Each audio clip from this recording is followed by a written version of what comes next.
เรารู้ตัวเองดี กำหนดการเลิกเล่น ออกมาเว้าครั้งแรกเลยโรนัลโดดังยิงซุปเปอร์สตาร์เผยอนาคตในการแขนสตาร์สอนาคตการค้าแข่งของคริสเตียโนโรนัลโด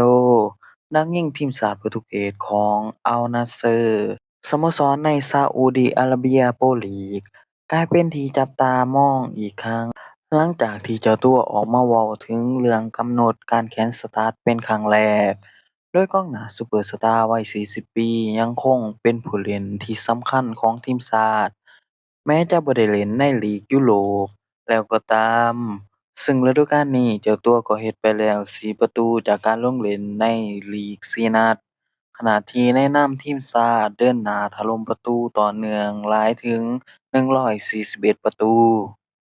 โดยเจ้าตัวออกมาเปิดเผยว่าเราอยากเล่นต่อไปอีก 2-3 ปีเรารู้ตัวเองดีว่าในเวลาลูกหนังของเราเหลือบ่หลายนักเราต้องเว้าตามตรง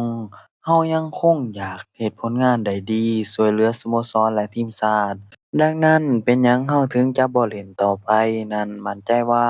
เมื่อเราแค่สตาร์ตเราจะมีความสุขเพราะเราทุ่มเททุกอย่าง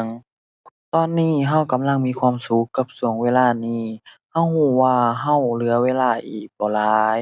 และด้วยเวลาอันน้อยนิดที่เรามีเราต้องสนุกกับมันให้เต็มที่นี่คือคำเว้าของ Cristiano Ronaldo ที่ออกมาเปิดใจเนาะ